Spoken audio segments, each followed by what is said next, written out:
Welcome to Kanthikala women of God. ప్రేమ కలిగిన తండ్రి, అయ్యా గొప్ప దేవ, కరుణ కలిగిన మా రాజా, మీరు మాకు ఇచ్చిన ఈ సమయాన్ని బట్టి స్తోత్రాలు ప్రభు. ఆదివారం నాడు మేము మిమ్మల్ని ఆరాధించుకునే గొప్ప ధన్యత ఇచ్చారు ప్రభా. సత్యముతోనూ ఆత్మతోనూ ఆరాధించుకునే ఒక గొప్ప సంఘంగా మమ్మల్ని నిలబెడుతున్నారు. అయ్యా మాతో మాట్లాడండి తండ్రి. మీ యొక్క వాత్సల్యత అనుదినము నూతనంగా పుడుతుందయ్యా, మేము నమ్ముచున్నాం దేవా. ఆ వాత్సల్యతను అర్థం చేసుకుని దాని లోతు తెలుసుకుని నా తండ్రిలో ఉన్న వాత్సల్యత నాలో ఎందుకు లేదు అని ప్రశ్నించుకునే ఆలోచన, విశ్లేషణ ఈరోజు సందేశం ద్వారా మీ బిడ్డలందరికీ అనుగ్రహించండి. మాట్లాడుచున్న మీ దీన దాసురాలనైనా నాకు మీ సహాయాన్ని నేను అర్థిస్తున్నాను తండ్రి. సహాయం చేయండి. కార్యక్రమాన్ని ఆది నుంచి అంతం వరకు ఎటువంటి టెక్నికల్ ప్రాబ్లమ్స్ లేకుండా సమస్తాన్ని మీకు మహిమకరంగా జరిగించమని, కృప చూపించమని, అయ్యా మీరే మాతో మాట్లాడమని, సూటిగా మాతో మాట్లాడమని, మీ సన్నిధి కాంతి మా మీద ఉంచమని కోరుతూ యేసువారి పేరట అడుగుచున్నాం తండ్రి. ఆమేన్, ఆమేన్. మరొక్కసారి చేరువచ్చిన మీ అందరికీ రక్షకుడైన యేసుక్రీస్తు ప్రభువారి పేరట నా హృదయపూర్వక నిండు వందనాలు. అన్నయ్య సువార్త పరిచర్య నిమిత్తం కుటుంబంతో సహా వదినమ్మ, అన్నయ్య, బాబు కలిసి చాలా దూర ప్రాంతాలకు వెళ్ళారు. వారు మన మధ్యకి మళ్ళీ తొందరలోనే క్షేమంగా రావడానికి మీ అనుదిన ప్రార్థనలో మీరు జ్ఞాపకం ఉంచుకోండి. ఈ వారంలోనే వాళ్ళు వస్తారు. సో గత వారం మనం చాలా విషయాలు నేర్చుకున్నాం. సంఘంలో ఎలాంటి సంగతుల ద్వారా మనం బలపడతామో అనేక అద్భుతమైన జ్ఞానాంశాలను మనం టచ్ చేయడం జరిగింది. ఈ వారం కూడా దేవుని వాత్సల్యతతో ఎలాంటి కార్యక్రమాలు ఎలా నడుస్తున్నాయో ఒక విలువైన వచనం నుంచి నేను మొదలు పెట్టాలని ఆశపడుతున్నాను. దయచేసి అందరూ బైబిల్ ఓపెన్ చేసి ఎఫెసీ పత్రిక, ఎఫెసీలకు రాసిన పత్రిక 1వ అధ్యాయం. చాలామందికి ఎన్నోసార్లు చదివిన ఒక విలువైన వచనమే ఇది. ఇందులో మనందరూ ఉన్నాం అనే సంగతి ఎప్పుడు మర్చిపోద్దని నేను కోరుకుంటున్నాను. ఎఫెసీ పత్రిక 1వ అధ్యాయం, ఎఫెసీ పత్రిక 1వ అధ్యాయం 3 నుంచి 3, 4, 6, 6, 4 పక్క పక్కనే ఉన్నాయి. చదవండి దయచేసి. తన ప్రియుని యందు ఆయన ఉచితంగా మనకు అనుగ్రహించిన తన కృపా మహిమకు కీర్తి కలుగునట్లు తన చిత్త ప్రకారమైన దయా సంకల్పము చొప్పున యేసుక్రీస్తు ద్వారా తనకు కుమారులనుగా స్వీకరించుటకై మనలను ముందుగా తన కోసం నిర్ణయించుకొని మనము తన ఎదుట పరిశుద్ధులం నిర్దోషులమై ఉండవలెనని జగత్తు పునాది వేయబడక మునిపే ప్రేమ చేత ఆయన క్రీస్తులో మనలను ఏర్పరచుకొనెను. ఎంత అద్భుతమైన సమాచారం తెలుసా ఇది. యేసుక్రీస్తు లోకానికి మతాన్ని స్థాపించడానికి వచ్చాడు. ఆయన ప్రవక్తల్లో ఒక ప్రవక్త. ఏం కాదు, 4 మంచి మాటలు చెప్పడానికి వచ్చేసాడు. అన్ని మతాల్లాగా ఇది కూడా ఒక మతం అని అనేవాళ్ళు కళ్ళు తెరిచి చూడాల్సిన ఒక అద్భుతమైన అంశం ఇది. వాళ్ళ సంగతి కాసేపు పక్కన పెట్టేద్దాం. అలాంటి వాళ్ళు ఏమైనా మాట్లాడుతున్నప్పుడు మన మీద మనకే డౌట్ వచ్చేస్తూ ఉంటుంది కదా. మన విశ్వాసం మీద మనకి ఒకవేళ డౌట్ వచ్చేస్తే ఒక్కసారి మీరు కళ్ళు తెరిచి ఒకటి ఆలోచించండి. ఏంటంటే చాలా విషయాలు మనం మనుషులు చెప్తే నమ్ముతాం, చాలా విషయాలు ప్రూఫ్ ఉంటే నమ్ముతాం. ఇలా చూడండి, చాలా విషయాలు ఎలా నమ్ముతాం? ఆధారం ఉంటే నమ్ముతాం. అలా నమ్మడంలోంచి వచ్చిందే శాస్త్రం, సైన్స్. సైన్స్ ఏది కూడా కంటికి కనిపించని దాన్ని దేని నమ్మదు. ప్రూఫ్ ఉంటే చాలా బాగా నమ్ముతుంది. ఓకేనా? అంటే భూమి మీద మనకు కొందరు చెప్తే నమ్ముతాం. అవతలోళ్ళు బాగా నమ్మకస్తులైతే ఇంక వెనక ముందు చూసుకోం. చెప్పినవాడు ఒకవేళ ఏమైనా మాట తేడా మనిషి అయితే మాత్రం అప్పుడు మనం డబుల్ చెక్ చేసుకుంటాం లేదా క్రాస్ చెక్ చేసుకుంటాం. ఓకేనా? కానీ అవతల చెప్పిన వ్యక్తి మాత్రం యునిక్ పర్సన్, చాలా మంచి వ్యక్తి అన్నప్పుడు ఆయన చెప్పిన మాట మీరు వింటారుగా, పక్కాగా వింటారు. ఇప్పుడు ఒక్క మాట నేను చెప్పాలని ఆశపడుతున్నాను. ప్రతి వ్యక్తి తన జీవితంలో తనతో పాటే బ్రతుకుతున్న మనుషులు చెప్తే ఎలా ఉన్నా వినేస్తాడు, నమ్మేస్తాడు. కళ్ళ ఎదుట ప్రూఫ్ ఉంటే ఇంకా బాగా నమ్మేస్తాడు. శాస్త్రానికి కావాల్సింది కూడా అదే కదా, ప్రూఫే కదా. సో దేవుని విషయంలో ఆలోచిస్తే మాత్రం చాలా చోట్ల అవిశ్వాసానికి చోటు చేస్తూ ఉంటాం. చాలా చోట్ల ఇది నిజమంటావా, ఇది ఎలా అంటావా, ఇది కరెక్ట్ అంటావా అన్నట్టు. ఆలోచించండి ప్రియులారా. ఒక్క మాట, మనం గుడ్డిగా వెళ్ళిపోవాలి అని అనుకుంటే మనుషుల మాట విషయంలో మనం గుడ్డికి వెళ్ళలేమేమో. చాలాసార్లు మనుషుల్ని నమ్మి మోసపోయిన వాళ్ళు ఉంటారు, కానీ దేవుణ్ణి నమ్మి మోసపోయిన వాళ్ళు ఉండరు. ఎందుకంటే మీరు ఒక విషయం నమ్ముతున్నప్పుడు అది వాక్య విషయం. నేను చెప్తున్నానండి, వాక్య విషయంలో మనం నమ్మేటప్పుడు నువ్వు ఎందుకు నమ్ముతున్నావు అని అడిగితే దానికి షార్ట్ ఫామ్లో ఎవరైనా ఆన్సర్ చెప్తారా? ఎవరన్నా పరలోకం ఉంది అని నువ్వు నమ్ముతున్నావా? తమ్ముడు నువ్వు నమ్ముతున్నావా? ఎందుకు నమ్ముతున్నావు?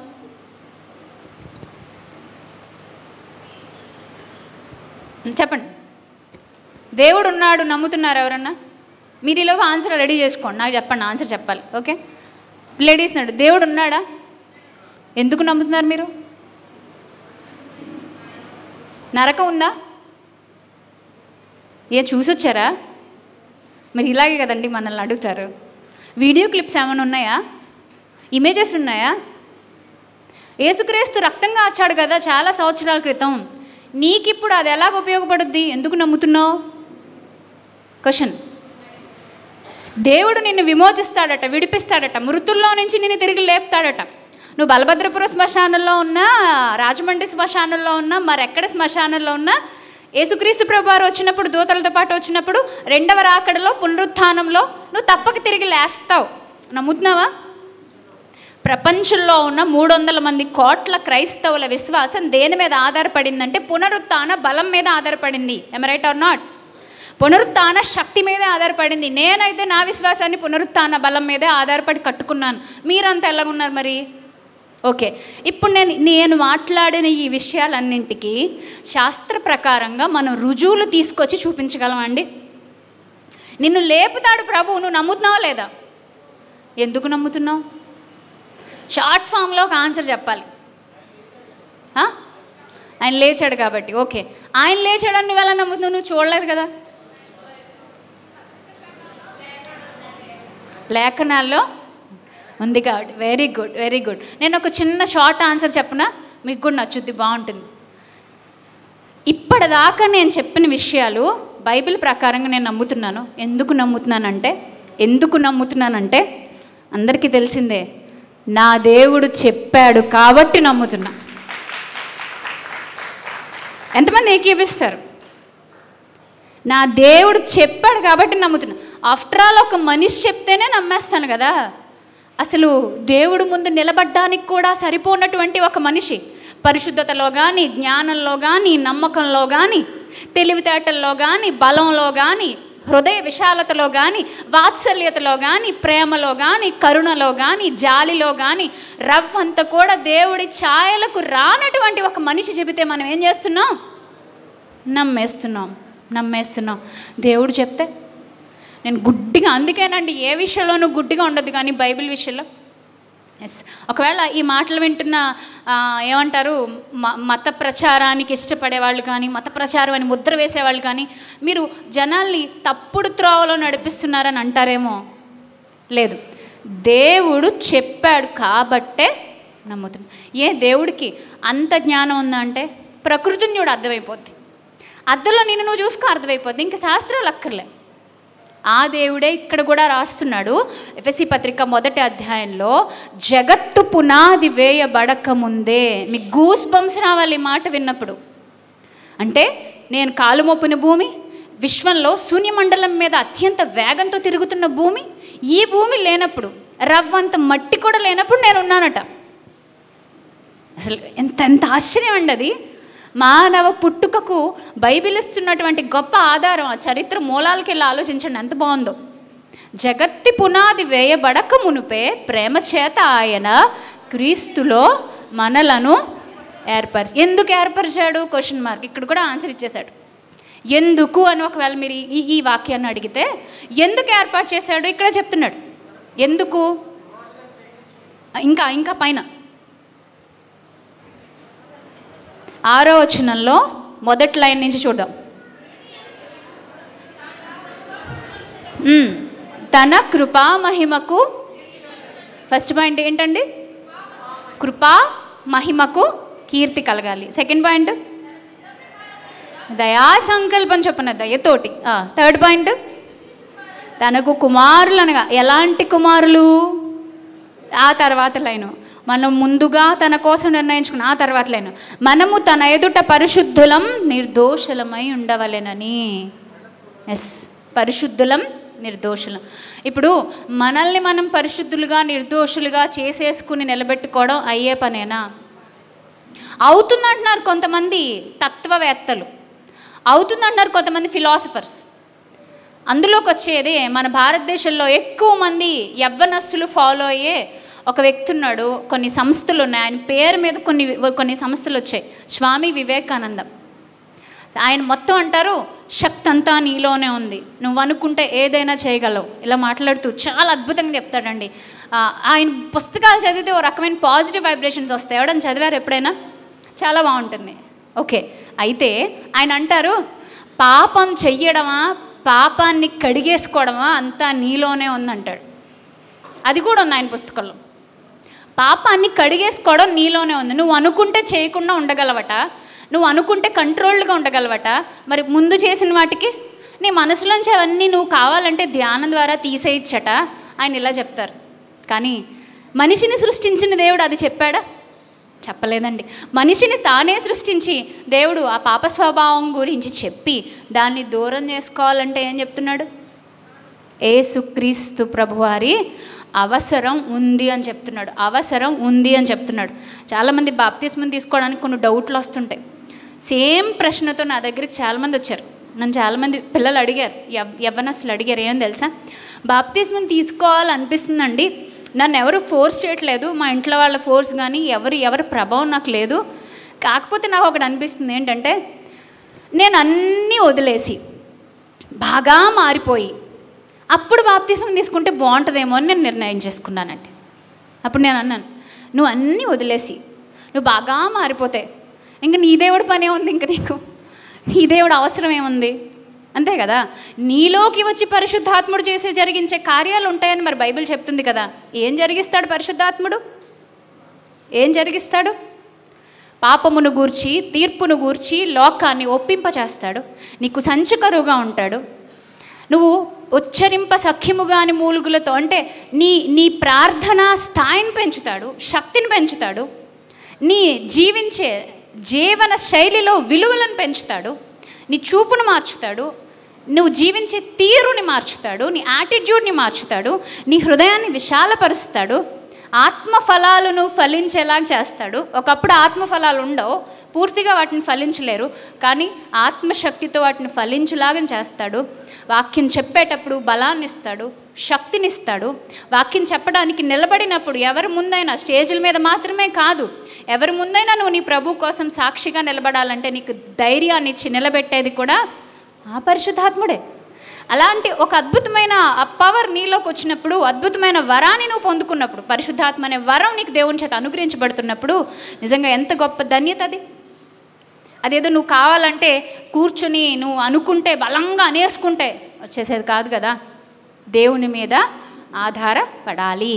కాబట్టి ప్రియమైన దేవుని వారలారా, జగత్తు పునాది వేయబడకముందే నిర్దోషులముగా, అక్కడి నుంచి వచ్చాను ఇప్పటిదాకా నేను ఇక్కడికి, నిర్దోషులముగా, తర్వాత పరిశుద్ధులమును నిర్దోషులమై ఉండవలెనని జగత్తు పునాది వేయబడకముందే ప్రేమ చేత ఆయన క్రీస్తులో ఏర్పాటు చేశాడు. ఎక్కడుంది? ఆదామవ్వల కాలంలో క్రీస్తు ప్రస్తావన ఎక్కడుంది? ఏదైనా తోటలో క్రీస్తు అనబడే ఆ క్యారెక్టర్ ప్రస్తావన ఎక్కడుంది? పాత నిబంధనలో క్రీస్తు అనబడే క్యారెక్టర్ ఎక్కడుంది? అంతే కదా.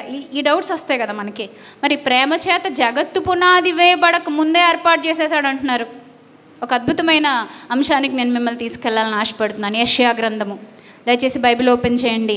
ఈ లోకమంతా ఇప్పుడు క్రిస్మస్ సంబరాల్లో ఉంది. ఎక్కడ చూసినా చాలా సంతోషంగా, చాలా హడావిడిగా, చాలా ఖర్చుతో చేసుకుంటున్న పండగ.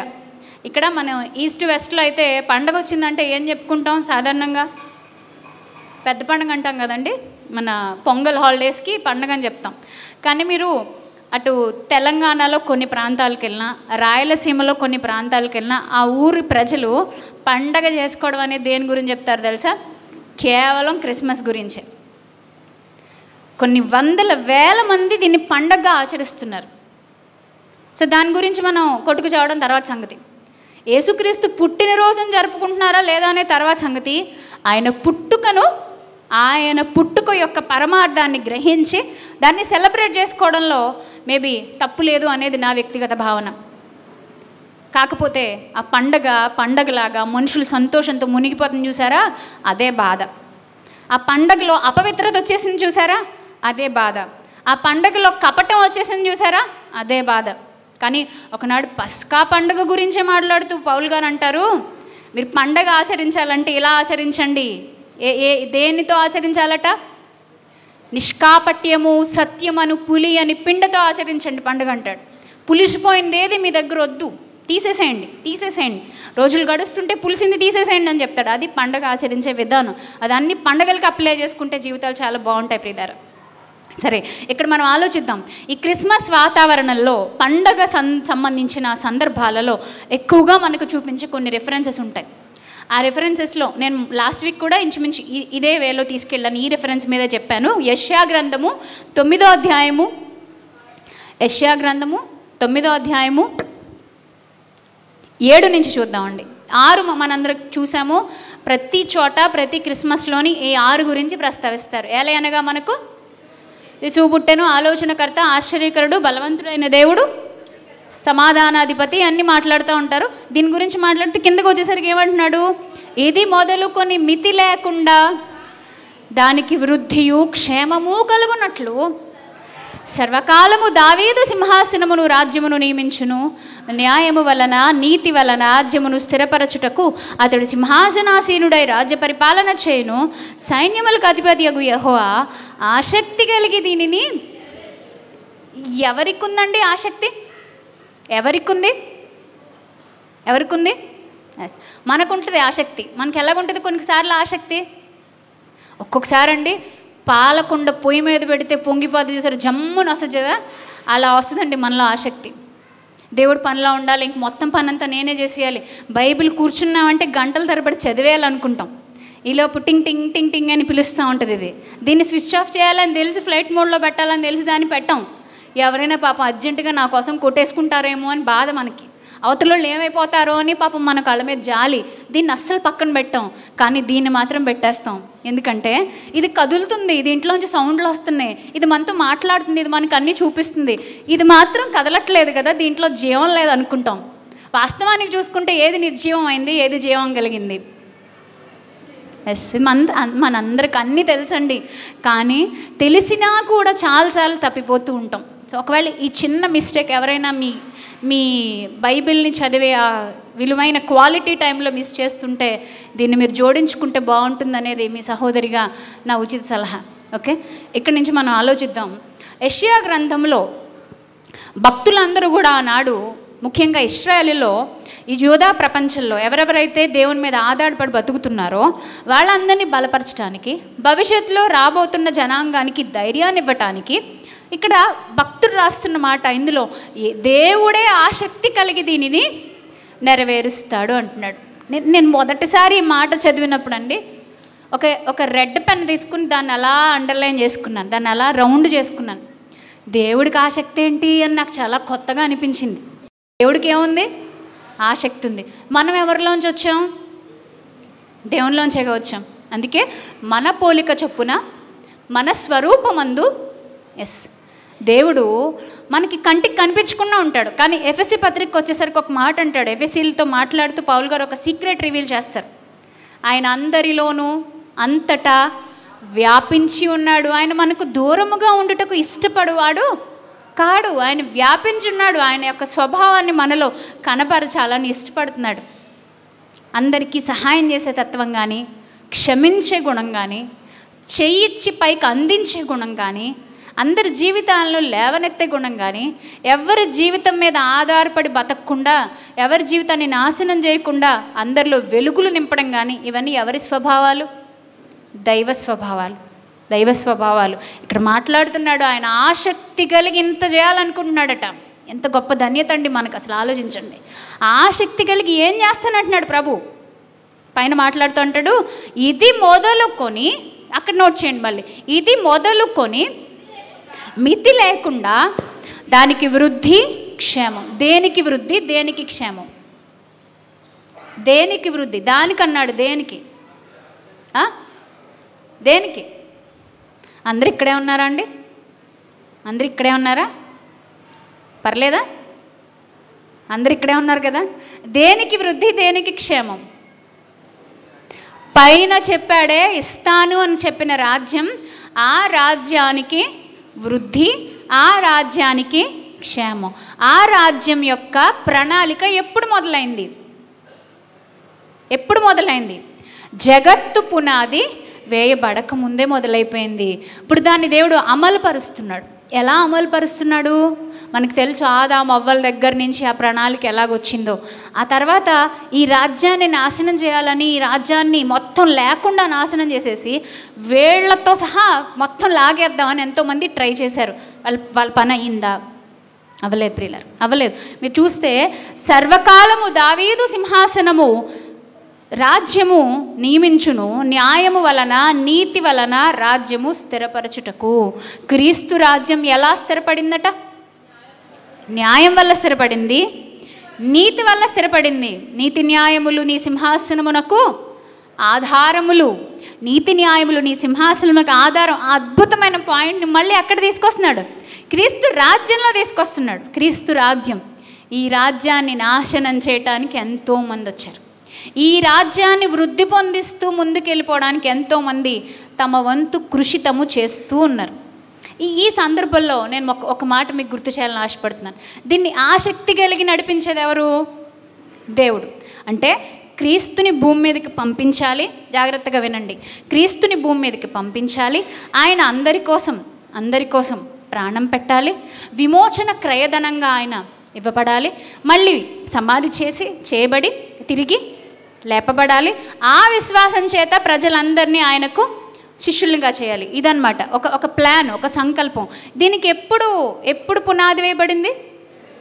జగత్తు పునాది వేయబడక ముందే ఈ సంకల్పం అనేది ఒకటి రూపొందించబడింది.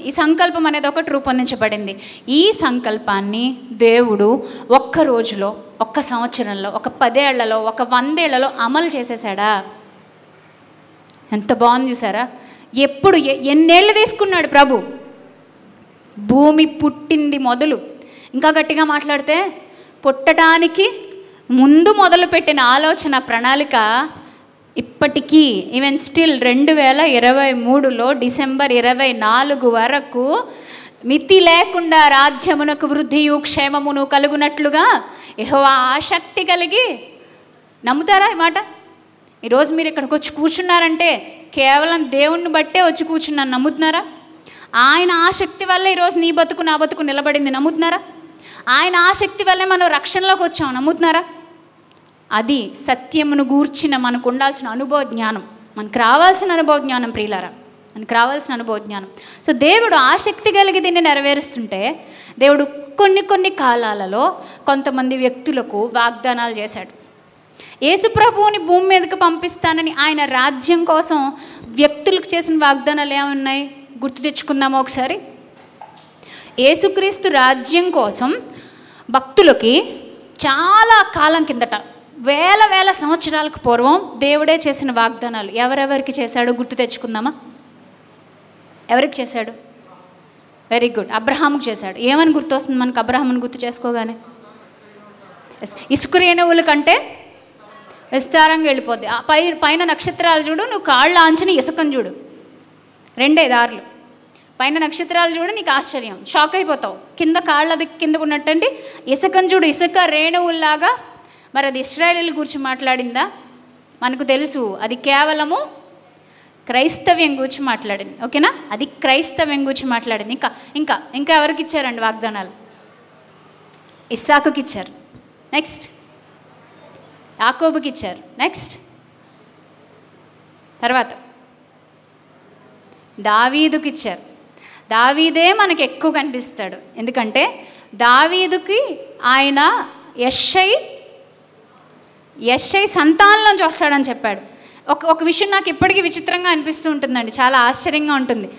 దావీదు వేరు చిగురు ఆయన అంటాడు. ఏమంట? ఒకసారి మళ్ళీ పలకండి మీరు ఆ పదం. వేరు చిగురు 2 ఒకటేనా? ఒకటా? వేరు ఎక్కడుంటుంది? భూమి లోపల ఉంటుంది. చిగురు ఎక్కడుంటుంది? అదనమాట. అంటే వేరు చిగురు కూడా ఆయనేనా? ఆయనే. బికాస్ ఆది అంతము, ఆల్ఫా ఒమేగా, వేరు చిగురు కూడా ఆయనే. రాజ్యానికి ఆది ఆయనే, రాజ్యానికి అంతము ఆయనే. మరి ఆయన్ని పంపించడానికి ఇంత ప్రాసెస్ జరగొద్దా?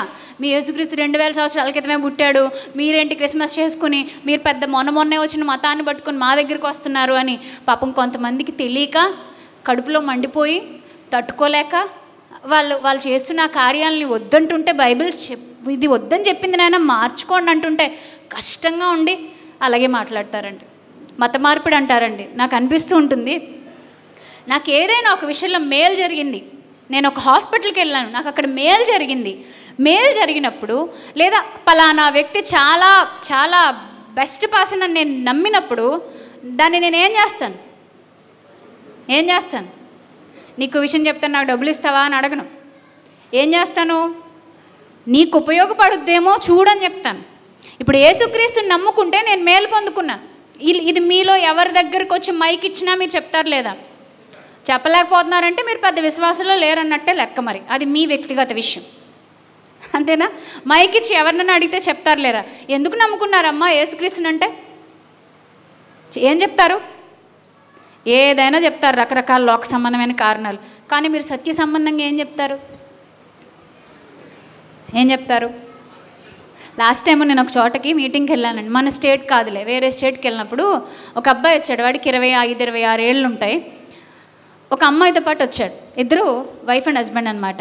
సో మాట్లాడుతుంటే ఆ పిల్ల ఏదో సమస్యలు చెప్తుంది. నాకు ఇంట్లో అసలు బాగుండట్లేదు, ఈయన చాలా ఇబ్బంది పెడుతున్నాడని ఎదురుగాని మొహం మీద కంప్లైంట్లు ఇచ్చేస్తుంది.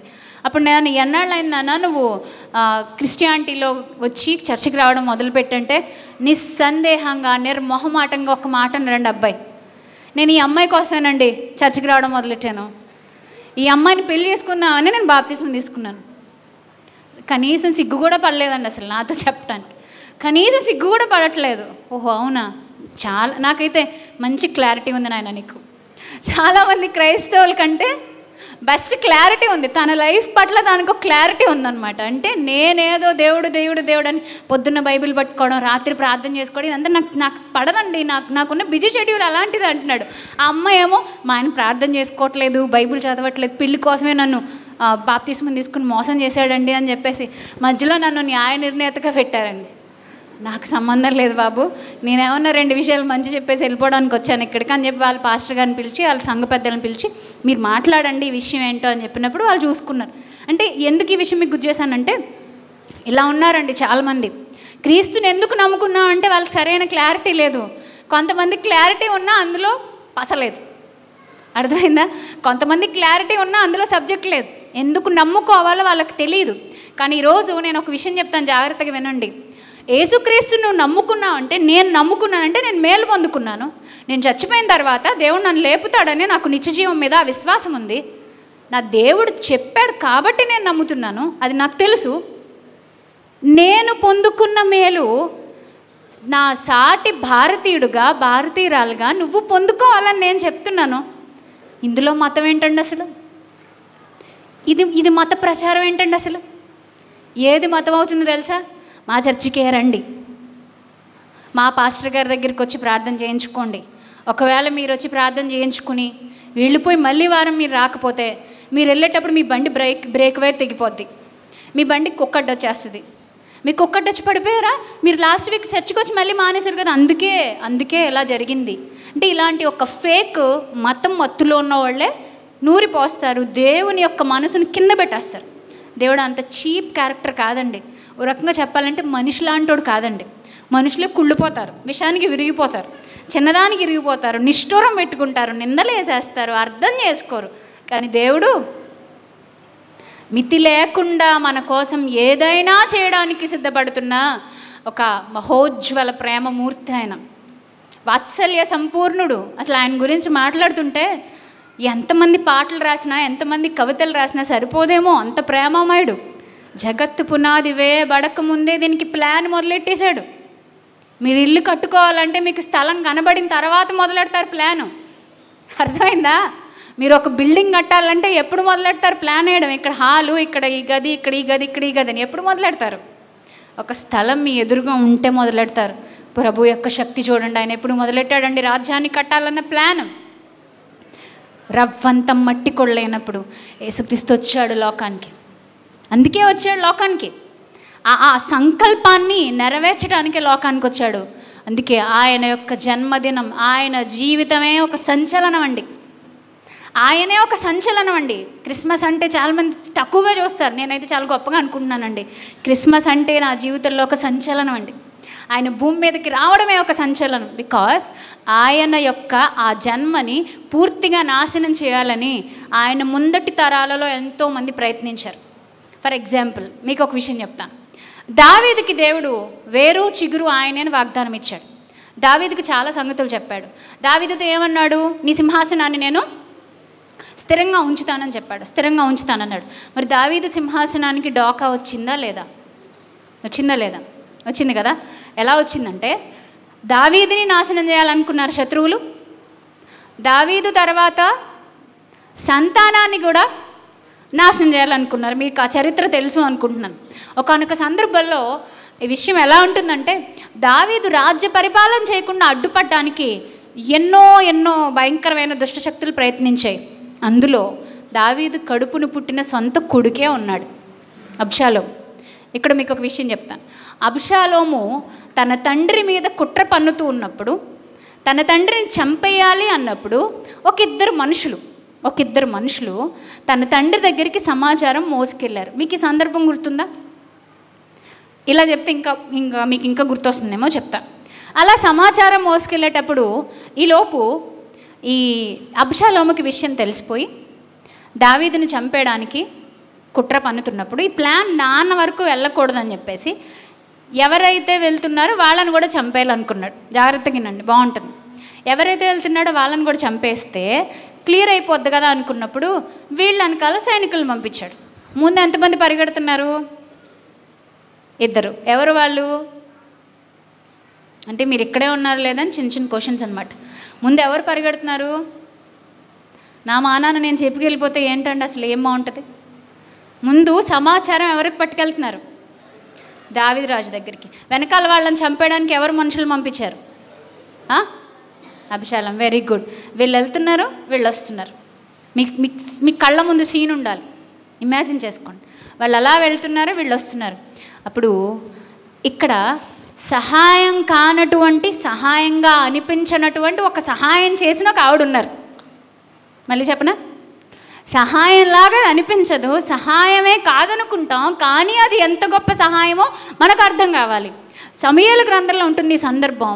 వాళ్ళు వెళ్ళిపోయి గబగబా బావిలో దాక్కున్నారు. బావిలో నీళ్లు లేవు, ఓకేనా? నీళ్లు లేవు, నుయ్యిలోకి దిగేశారు. ఈవిడేం చేసిందంటే వెంటనే వచ్చి ఒక ముతక గుడ్డ ఒకటి తీసుకొచ్చి దాని మీద వేసేసి ఇంకా డౌట్ రాకుండా పిండి ఆరబెట్టడం స్టార్ట్ చేసింది. అది ఎవల పిండో మరి గోధుమ పిండో మొత్తం మీద పిండి ఆరబెట్టడం స్టార్ట్ చేసింది. ఈ లోపు సైనికులు వచ్చి ఏమ్మాయి ఇక్కడికి ఇద్దరు మనుషులు వచ్చారా అని అడిగారు. వెంటనే ఏమీ తెలియనట్టు లేదు రాలేదు అని చెప్పేయచ్చు కదా. చెప్పకుండా ఏం చేసింది? వచ్చారు ఇదిగుదిగుదిగు అలా వెళ్ళిపోయారు. మీరు గనక తొందరగా వెళ్ళారంటే టక్కని పట్టుకుంటారు, లేదంటే మిస్ అయిపోతారు, మీ ఇష్టం అంది. వెంటనే వాళ్ళు ఏం చేశారు? అసలు అక్కడ వెతకాలి అనే సెన్స్ కూడా వాళ్ళకి పనిచేయలేదు, వెళ్ళిపోయారు. ఈలోపు ఆ గుడ్డ తీసింది, బావిలోంచి బయటకు వస్తే ఆవిడకి బహుశా వందనాలు చెప్పుంటారు, ఆవిడ ఏమన్నా పెట్టుంటుంది, తినేసి ఉంటారు. మళ్ళీ మామూలుగా వెళ్ళిపోయారు. ఎవరి దగ్గరికి వెళ్తారు ఇప్పుడు? దావీదు దగ్గరికి వెళ్తారు, దావీదుకి చెబుతారు, దావీదు రాజ్యంలోని ఆయన సింహాసనాన్ని స్థిరపరుస్తారు, రాజ్యం ఎక్కుతాడు, రాజ్య పరిపాలన చేస్తాడు.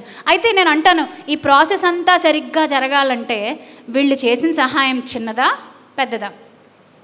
చెప్పండి, చిన్నదా పెద్దదా? చాలా పెద్దది. కానీ కంటికి కనిపిస్తుందా? తెలుసా ఈ సందర్భం ఎక్కడుందా ఎవరికైనా? Very good. 2 సమూయేలు గ్రంథం. ఎవరికైనా ఒకవేళ ఇది మాకు తెలియదండి, మీరు కొత్తగా చెప్పారు, మాకు ఇది ఎప్పుడు మాకు వీళ్ళందరూ అపరిచయాలండి అంటే ఇంటికి వెళ్ళి చదువుకోండి. దేవుడు మీ చేతుల్లోనే గొప్ప సమాచారం పెట్టేశారు. 2 సమూయేలు గ్రంథము 17వ అధ్యాయంలో మొత్తం ఈ సందర్భం ఉంటుంది. నేనంటే ల్యాగ్ అవుతుందని నేను చూపించట్లేదండి, ఇంకా చెప్పాల్సినవి చాలా ఉన్నాయి. దావీదు జీవితంలో ఆయన సింహాసనము స్థిరపరచబడడానికి, ఆయన సింహాసనాన్ని తీసేయాలని ఎంతోమంది ప్లాన్ చేసినప్పుడు చిన్న మార్గాలలోనే సహాయం వెళ్ళింది. ఇక్కడ నేను ఒక విషయం చెప్పాలి. చాలాసార్లు మనం చేసే కొన్ని పనులు, మనం చేసే సహాయాలు పెద్దగా ఫ్లెక్సీలు కట్టి కనబడక్కర్లేదు. కనబడతాయా? కనబడకపోవచ్చు. ఇంకొక మాట, చాలాసార్లు దేవుని పనిలో ఉన్నప్పుడు తెర వెనక పని చేసే వాళ్ళు ఉంటారు, తెర ముందు పని చేసే వాళ్ళు ఉంటారు. తెర వెనక పని చేసే వాళ్ళు అస్తమానం కనిపిస్తారా? కనిపించరు. వాళ్ళకి దండలు ఉంటాయా? వాళ్ళకి బొకేలు ఉంటాయా? వాళ్ళకి షీల్డ్లు ఉంటాయా? మెమెంటోలు ఉంటాయా? చప్పట్లు ఉంటాయా? ఉండవండి.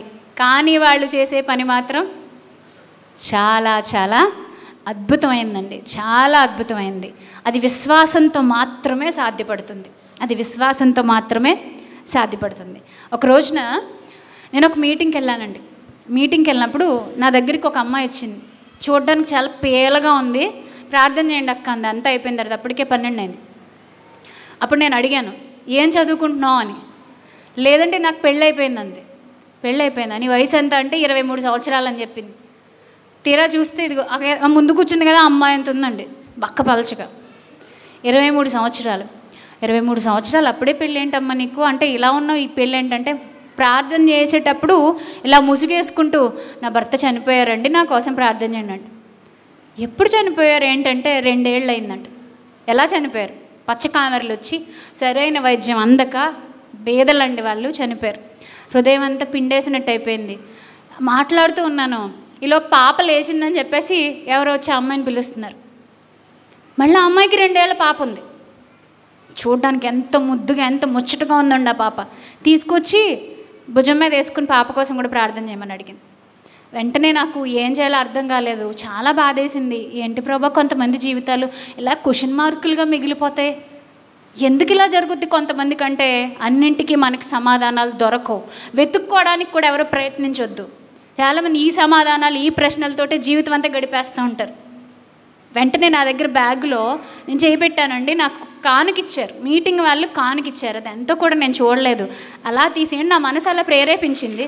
దయచేసి చప్పట్లు కొట్టొద్దు, వద్దండి. ఎందుకంటే నేను మెప్పు కోసం చెప్పట్లేదు, క్షమించాలి నన్ను. నేను ఇచ్చేసిన తర్వాత వెంటనే నా పక్కన నిలబడిన అక్క అన్నారు నాతో, చెల్లి అంతా ఇచ్చేసారా అని అన్నారు ఆవిడ. దేవుడు చూసుకుంటాడు అన్నారు. ఇది అంటే ఆటోమేటిక్గా నోట్లోంచి వచ్చేసింది, దేవుడు చూసుకుంటాడు. అది అయిపోయిన తర్వాత కొన్నాళ్ళకి నేను ఒక మీటింగ్కి వెళ్ళానండి. మీటింగ్కి వెళ్తే వాక్యం చెప్పేసి వచ్చేసిన తర్వాత ఒక ఆమె చింపిరి జుట్టుతో నలిగిపోయిన చీరతో నా దగ్గరికి వచ్చింది. నా దగ్గరికి వచ్చి అందరూ ప్రేయర్ చేయించుకోవడానికి దూరంగా, ఫోటోలు తీయించుకోవడానికి దూరంగా ఉంటే ఈవిడ వెంటనే వాళ్ళందరినీ దాటుకుని వచ్చేసి నా కోసం ప్రార్థన చేయండి అంటుంది. ప్రార్థన సరేమ్మా తప్పకుండా చేస్తానంటే నా చేతిలో కవర్ పెట్టింది. కవర్ పెట్టి అంటుంది, ఇది మీరు ఏజెన్సీ ప్రాంతానికి వెళ్తారు కదా, దానికి వాడండి అంది. నాకు ఒకసారి షాకు. ఆవిడ చెప్పులు కూడా తెగిపోయి ఉన్నాయండి. కుట్టుకుని చెప్పులు వేసుకుంది. చీర కూడా మాసిపోయి నలిగిపోయింది. కనీసం ఇస్త్రీ చేసుకుని కట్టుకుందామని కూడా పాపం ఆవిడకి లేదు. మరి ఆవిడ తెచ్చుకున్న హ్యాండ్ బ్యాగ్ ఏదైతే ఉందో శుభ్రం తెగిపోయింది. నా చేతిలో సుమారు 5,000 రూపాయలు పెట్టింది. 5,000 రూపాయలు పెట్టి దీన్ని ఏజెన్సీకి వాడండి అంది. మళ్ళీ ఇంకో కవర్ తీసింది. నాకు అసలు అర్థం కావట్లేదండి, అలా నించున్నాను కానీ నేను షాక్లో ఉన్నాను. ఇంకో కవర్ తీసి ఇది పెట్టి, ఈ 2 కలపకండి అమ్మా అంది. ఎందుకని అన్నాను. ఇది మీరు వాడుకోండి.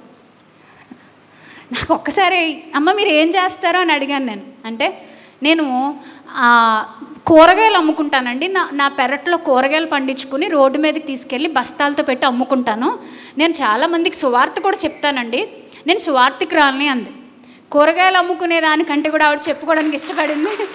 నేను సువార్తికురాలిని అని చెప్పేసి ఆ డబ్బులు నా చేతిలో పెట్టినప్పుడు నేను అన్నాను, మీకు ఎలా అమ్మ మరి, మీరు పేదలకు ఇవ్వమని ఇది ఇచ్చేసారు, నాకు ఒక్క కవర్ చాలు, పోనీ మీ తృప్తి కోసం ఒక్కటి తీసుకుంటాను, 2వది వెనక్కి తీసుకోండి అంటే ఆవిడ అస్సలు ఒప్పుకోలేదండి. అమ్మ మీరంతా వాళ్ళకి ఖర్చు పెడతారు కదా మీ ఆరోగ్యం కోసం, లేదంటే ఒక్క చిన్న డ్రెస్ కొనుక్కోండి, ఒక చిన్న చీర కొనుక్కోండి అమ్మ నా ప్రేమతోటి, మీరు వీడియోలో ఆ చీరతో కనబడాలి నాకు అంటుంది.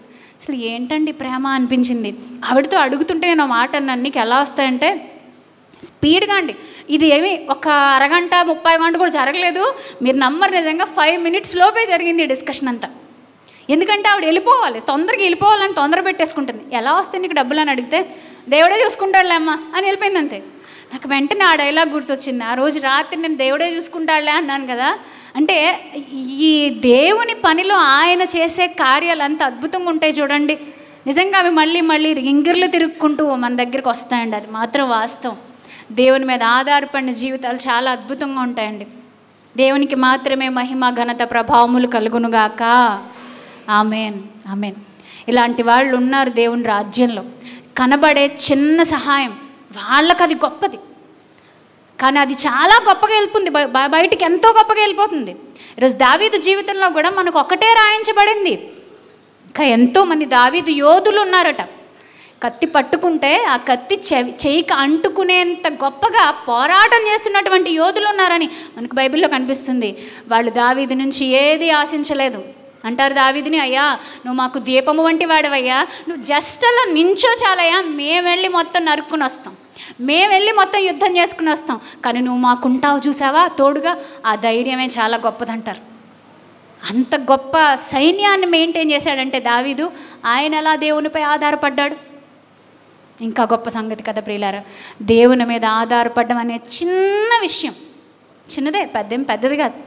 నా ఆజ్ఞలు భారమైనవి కావు, మీరు పాటించవచ్చు అంటాడు ప్రభు. చిన్నదే గొప్ప కార్యాలు సాధించేలా చేస్తుంది మనల్ని, చాలా గొప్ప కార్యాలు సాధించేలా చేస్తుంది. మన ముందు దేవుని పని ఉన్నప్పుడు చిన్నదో పెద్దదో. ఇప్పుడు క్రీస్తు రాజ్యం, మనం క్రీస్తు రాజ్యంలో ఉన్న తర్వాత దాన్ని కట్టే బాధ్యత మనకుంది, దాన్ని డెవలప్ చేసే బాధ్యత మనకుంది. ఎలా కట్టాలి? నానా విధములైన పరిచర్యలు అంటాడు కొరింథీయులకు రాసిన పత్రికలు. ఒకసారి ఓపెన్ చేయండి, బైబిల్ ఓపెన్ చేయండి. కొరింథీయులకు పౌలు గారు రాసిన పత్రిక, కొరింథీయులకు పౌలు గారు రాసిన పత్రిక, మొదటి పత్రిక 12వ అధ్యాయము, మొదటి పత్రిక 12వ అధ్యాయము 27 నుంచి చూద్దామండి. 27 నుంచి చూద్దాం.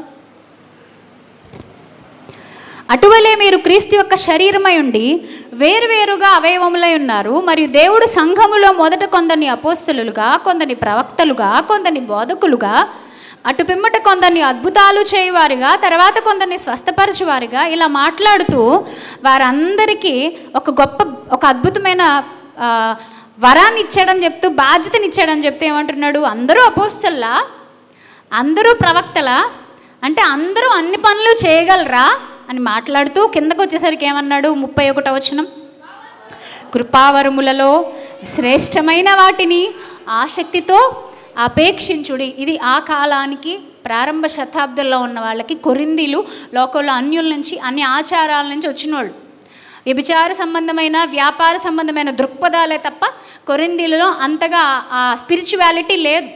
అలాంటి సిచ్యువేషన్ నుంచి రక్షించబడ్డారు, పట్టబడ్డారు. వాళ్ళకి చెప్తున్న మాటలండి ఇవన్నీ, అవి మనకు కూడా వర్తిస్తాయి ఖచ్చితంగా. వాళ్ళతో మాట్లాడుతూ, ఇదియుగాక సర్వోత్తమమైన మార్గమును మీకు చూపుచున్నాను. చూడండి, దేవుడు అందరికీ ఒకటే పని ఇచ్చాడంటున్నాడు ఇక్కడ, నానా విధములైన పరిచర్యలు. పైనుంచి మీరు చూస్తే మీకు ఇంకా బాగా అది మనసుకు తాకాలంటే ముందు నుంచి చదువుకోండి, తీరుగా మొత్తం అధ్యాయం అంతా చదివేసుకోండి. అందరినీ అన్ని పనుల్లోనూ పెట్టలేదు. ఒక్కొక్క పని ఒక్కొక్క విధంగా, ఒక్కొక్క రకంగా దేవునికి మహిమ కలిగే విధంగా జరగాలనేది దేవుని సంకల్పం. చాలా గొప్ప సంకల్పం. మీ అందరికీ తెలుసు అనుకుంటున్నాను, చైనా దేశంలో బైబిల్ అనేది ఒకప్పుడు లేదండి. చైనా దేశంలో బైబిల్ అనేది ఒకప్పుడు లేదు. చైనా భాషలోకి బైబిల్ అనువదించడానికి ఒక వ్యక్తి కష్టపడ్డాడు. మీకు ఎవరికైనా గుర్తున్నాడా? ఒక అద్భుతమైన మిషనరీ. మీకు ఎవరికైనా పుస్తకాలు చదివే అలవాటు ఉంటే ఈ మిషనరీ గురించి తప్పక చదవండి. తెలుసా పిల్లలు, యూత్ క్లాస్ పిల్లలు తెలుసా? మీకు ఆల్రెడీ చెప్పాను నేను. Adoniram Judson. ఓకే, ఈయన తన యొక్క కృషి మొత్తం దేవుని యొక్క భావాలతో నిండిపోవాలని ఆశపడ్డాడు. ఆయన ఒకసారి జైల్లో పెట్టేశారండి. ఆయన్ని జైల్లో పెట్టేసినప్పుడు అక్కడ ఉండి ఆయన పని మొత్తం ఆగిపోయింది. అంటే జైల్లో పెట్టేసాక ఇంక బయటికి రాలేడు, ఏ పనులు చేయలేడు, దేవుని పనులు ఏం ముందుకు వెళ్ళలేడు. ఏంటి పరిస్థితి? మొత్తం అన్ని దారులు మూసుకుపోయినాయి. మామూలుగా ఎవరైనా అయితే నిరాశలోకి వెళ్ళిపోతారు.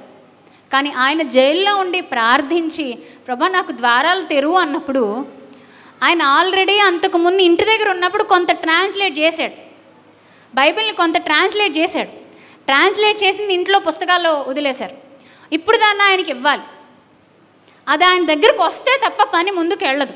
ఎక్కడి వరకు దాన్ని ఆపాడో అక్కడి నుంచి పని కొనసాగించాలి. ఇప్పుడు అది ఎలా వస్తుంది? ఇంట్లో ఉంది సహధర్మచారిణి భార్య, ఇక్కడ ఈయన ఆలోచన అదే, అక్కడ ఆవిడ ఆలోచన అదే. క్రీస్తు రాజ్యంలో మేమేం చేయాలి. ఆవిడ ఏం చేసిందంటే ఒక పెద్ద తలగడ కుట్టిందట. ఆయనకి సరిపడే పిల్లో క్లాతులు పెట్టి కూర్చి ఒక తలగడ కుట్టింది. దాంట్లో తెలియకుండా ఈయన ఆల్రెడీ రాసిన ఆ ప్రతులు లోపల పెట్టేసి కుట్టేసింది. కుట్టింది కానీ మరి ఆయనకి ఎలా తెలుస్తుందండి సమాచారం?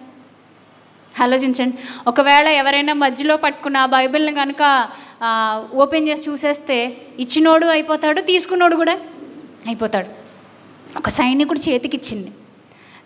చేతికిచ్చినప్పుడు ఆ సైనికుడు దాన్ని ఇలా పట్టుకుని చూశాడట. ఈవిడికి ఆల్రెడీ లోపల నుంచి టెన్షన్ స్టార్ట్ అవుతుంది. ఒకవేళ కనుక దొరికిపోయానంటే అయిపోతాను. బికాజ్ అప్పటికి ఆవిడ ప్రెగ్నెంట్. కడుపులో ఉన్న బిడ్డతో సహా నిస్సందేహంగా పేక కోసి చంపేస్తారు. పర్వాలేదు, తెగించి వెళ్దాం అనుకుంది. వెళ్ళింది, ఇచ్చింది. అతనికి ఏదో డౌట్ వచ్చింది. ఏదో ఉంది దీని లోపల, ఈమె ఉత్తి పిల్లో ఇవ్వట్లేదు, ఏదో పెట్టి ఇచ్చిందని డౌట్ వచ్చింది. కానీ లోపల ఈవిడ ప్రార్థన చేసుకుంటుంది. దేవుని సంకల్పానికి ఎవరైనా అడ్డు తగలగలరా చెప్పండి? లేదండి. కానీ అతను ఒక చిన్న చూపు చూశాడట, అంతే. ఏం పర్లేదు, నువ్వు అలాగే ఉండి నేను ఇస్తాను అన్నట్టు. ఎంత ఆశ్చర్యం చూడండి. దేవుని కార్యాలు అలాగే ఉంటుంది. దేవుని సహాయం అలాగే అందుతుంది ఖచ్చితంగా. అది మీరు ఎక్స్పీరియన్స్ చేస్తే మీకు తెలుస్తుంది. తీసుకెళ్ళాడు, లోపల పెట్టాడు. ఆయన కూడా చూసుకున్నాడు. వాళ్ళ ఆవిడ ఎలాంటిదో, ఎంత తెలివైందో ఈయనకి కూడా తెలుసు. ఎందుకంటే ఆయన ఏ లక్ష్యంతో బ్రతుకుతున్నాడో ఆవిడ కూడా అదే లక్ష్యంతో బ్రతుకుతుంది. కాబట్టి ఇద్దరు కలిసి దేవుని రాజ్యం కోసం కష్టపడాలనుకున్నారు. పెళ్లి తర్వాతే వాళ్ళు నిర్ణయించుకున్నారు, మన ఇద్దరం బతికితే దేవుని కోసం బతుకుదాం, చస్తే దేవుని కోసం చచ్చిపోదాం. ఇలా వారు నిర్ణయం తీసుకున్నప్పుడు ఆయనకు అర్థమైంది తను పంపిందంటే ఏదో ఉంటుంది ఇందులో అని. మొత్తం మీద దాన్ని ఆలోచించడం మొదలెట్టాడు. కొన్నాళ్ళకి దాన్ని బయటికి తీసేశాడు. నెమ్మదిగా కుట్టిప్పేసి బయటికి తీసేశాడు. ఇక అక్కడి నుంచి మొదలుపెట్టాడు. మరి ఎన్ని దశలలో పూర్తయిందో తెలియదు కానీ ఇప్పటికీ ఆ దేశంలో వాళ్ళు విలువైన మాటలు చదవగలుగుతున్నారు అంటే అది కేవలం ఆయన చేసిన కృషి, ఆయన వెనక దేవుని యొక్క సహాయం. క్షమించండి, బర్మా దేశం, చైనా కాదు. నేను చైనా అన్నాను కదా, మళ్ళీ నా మైండ్ నాకు చెప్తుంది అది బర్మా దేశం. అదోనీరామ్ జడ్సన్ బర్మా దేశానికి అనేక విధాలుగా సువార్త మోసుకెళ్ళిపోవడానికి, బైబిల్ అనేది రావడానికి కష్టపడిన ఒక మహనీయుడు. ఇప్పుడు నేను అంటాను, ఆ సైనికుడు పేరు బయటకు వచ్చిందా? ఆయన గురించి ఏమైనా పెద్ద పెద్ద పుస్తకాలు రాయబడ్డాయా? ఒకవేళ అతనే గనక దాన్ని చూసి మధ్యలోనే ఆపేస్తే ఈరోజు ఆ పని అంతా బాగా వెళ్ళుండేదా? దేవుడు చిత్తమండి. ఎవరినైనా పిలకపట్టుకుని లాక్కొస్తాడు. అది ఆయన తర్వాత ఆయన సంగతి. ఆయన కావాలనుకుంటే ఏదోలాగా జరిపిస్తాడు పని. నా వల్లే జరిగిందని చెప్పుకోవడానికి కూడా మనుషులకు ఏం ఆస్కారం లేదు. కానీ అక్కడ ఆ సిచ్యువేషన్లో కాసేపు మనం ఆలోచిద్దాం. దేవుని యొక్క కార్యాలకు చిన్న సహాయం ఆయన చేశాడు. కానీ ఎంత గొప్ప మేలు జరిగిందంటే మీకు అర్థమవుతుందా? ఒకనాడు దావీదు చరిత్రలో ఆ రాజ్య స్థాపనకు అడ్డుపడాలనుకున్న వాళ్ళ విషయంలో ఆ స్త్రీ చేసిన మేలు. ఆ స్త్రీ పేరు రాయబడిందా? లేదు. మర్చిపోతారేమో రెఫరెన్స్. ఎక్కడ చదవమని చెప్పాను వెళ్ళి? సమూయేలు 2వ గ్రంథము 17వ అధ్యాయం. ఒక్కసారి తప్పకుండా మీరు టచ్ చేయండి. దేవుని కార్యం నిరాటంకంగా జరిగేటప్పుడు ఎన్నో ఆటంకాలు వస్తాయి, కానీ చివరికి గెలిచేది సత్యమే.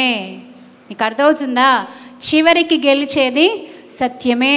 ఈ సత్యం కోసం సారథులుగా మనం ఉన్నప్పుడు ప్రభు మనల్ని ఏ పనిలోనైనా వాడుకుంటాడు. అది చిన్నది కానివ్వండి, పెద్దది కానివ్వండి. అంతెందుకు, పౌలుని జైల్లో పెట్టేసి వెంటనే చంపేయాలని అనుకున్నప్పుడు ఆయన మీద కుట్ర పన్ని, కొంతమంది పాపం ఉపవాసం ఉండి కుట్ర పన్నారంటే ఈయన మీద.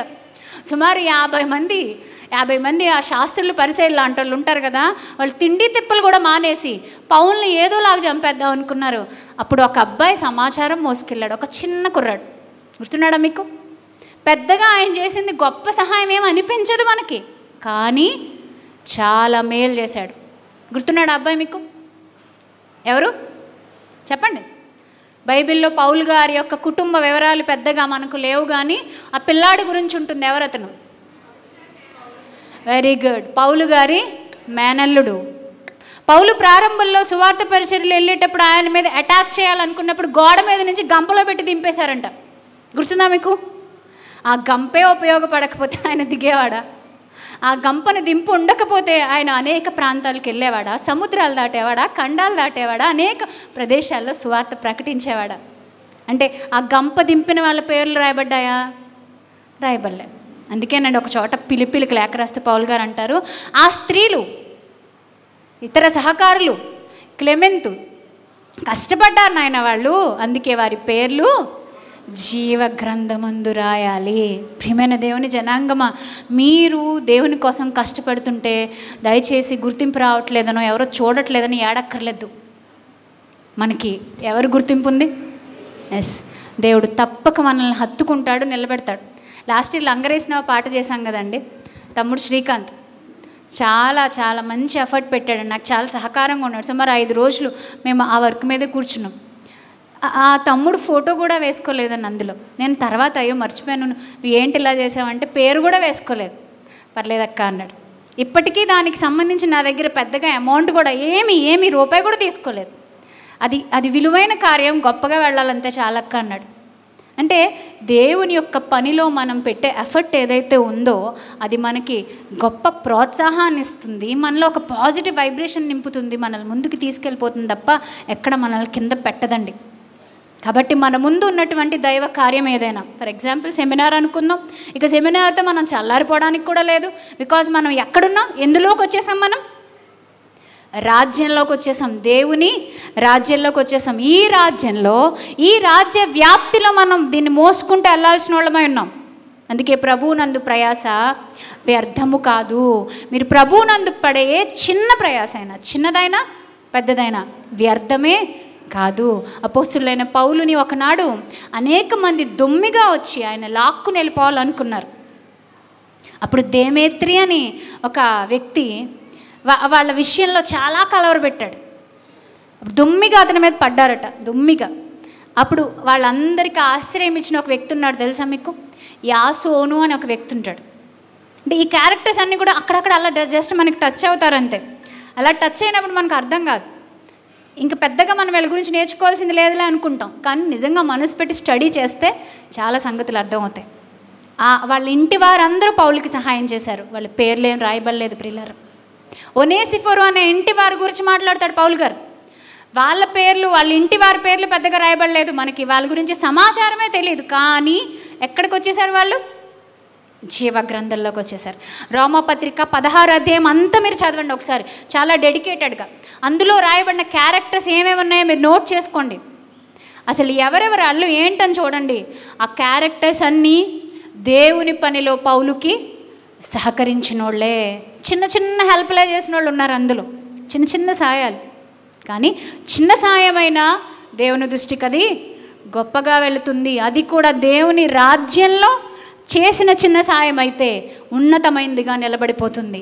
కాబట్టి దేవుని జనాంగమా, దేవుని కొరకు నిలబడాలి అని మీకు అర్థమైతే, ప్రయాసపడి భారం మోసుకుంటున్న సమస్త జనులారా నా ఎద్దుకు రండి. ఆ తర్వాత కొనసాగించండి ఆ వచనాన్ని. ప్రయాసపడి భారం మోసుకుంటున్న వాళ్ళారా నా ఎద్దుకు రండి, నేను మీకు విశ్రాంతి కలుగజేస్తాను. తర్వాత కొనసాగించండి మీరు. నేను సాత్వికుడును, దీన మనసు గలవాడును కనుక మీ మీద నా కాడి ఎత్తుకుని చూసి చదువుతున్నారా? మీ మీద నా కాడి ఎత్తుకొని నా యొద్ద నేర్చుకోండి, అప్పుడు వస్తుంది మీకు విశ్రాంతి.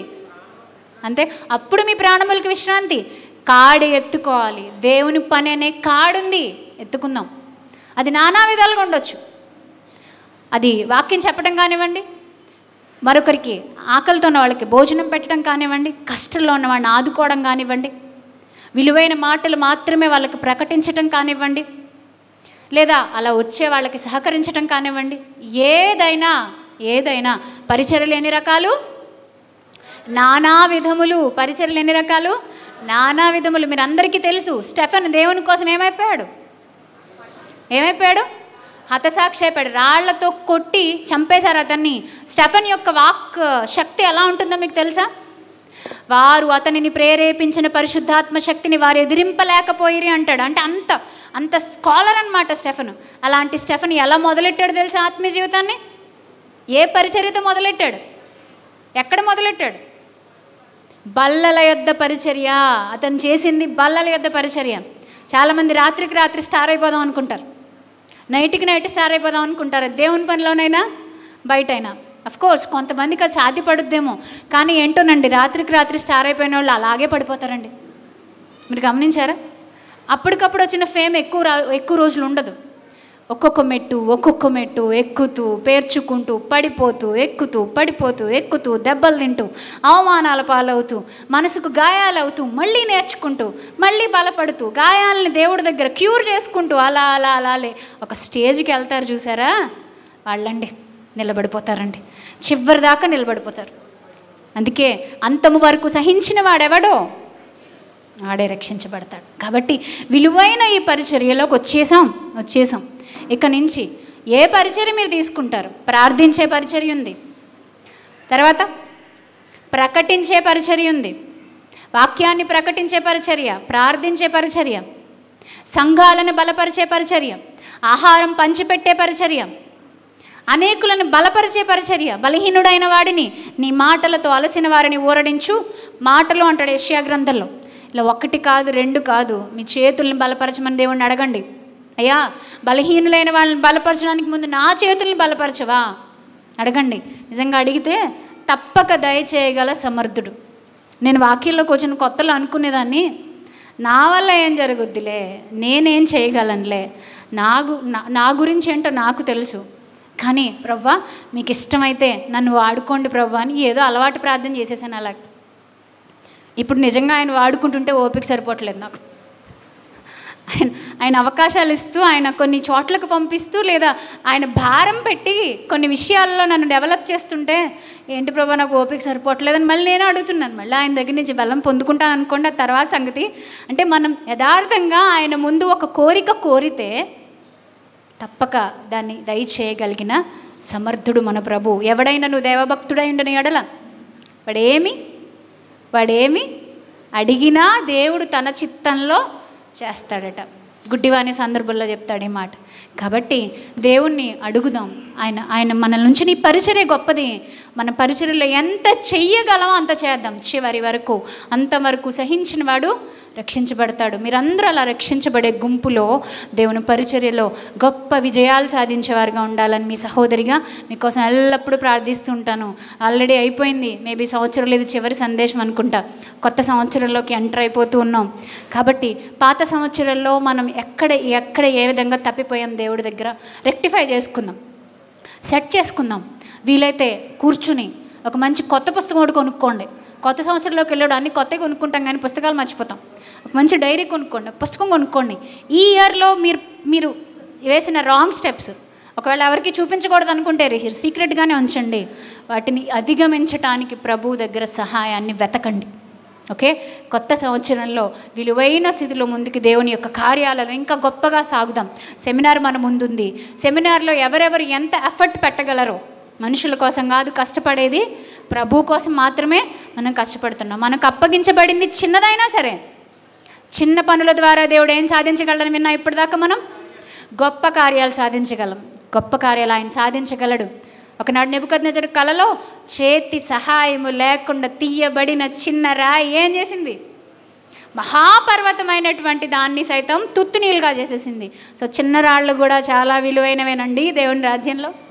గొప్ప గొప్ప విగ్రహాలు, గొప్ప గొప్ప పెద్ద పెద్ద రాళ్లే కాదు, చిన్నవి కూడా దేవునికి చాలా విలువైనవి. కాబట్టి మనం చిన్నగానే మొదలు పెడదాం. పోనీ చిన్న కార్యక్రమాల్లోనే గొప్ప గొప్ప స్థితిలో మనం వెళ్ళడానికి ప్రభువుని సహాయం అడుగుదాం. దేవుడు మీ హృదయ వాంఛను, నీతిబద్ధంగా మీ హృదయ వాంఛను సిద్ధింపచేయునుగాక. ఆమేన్.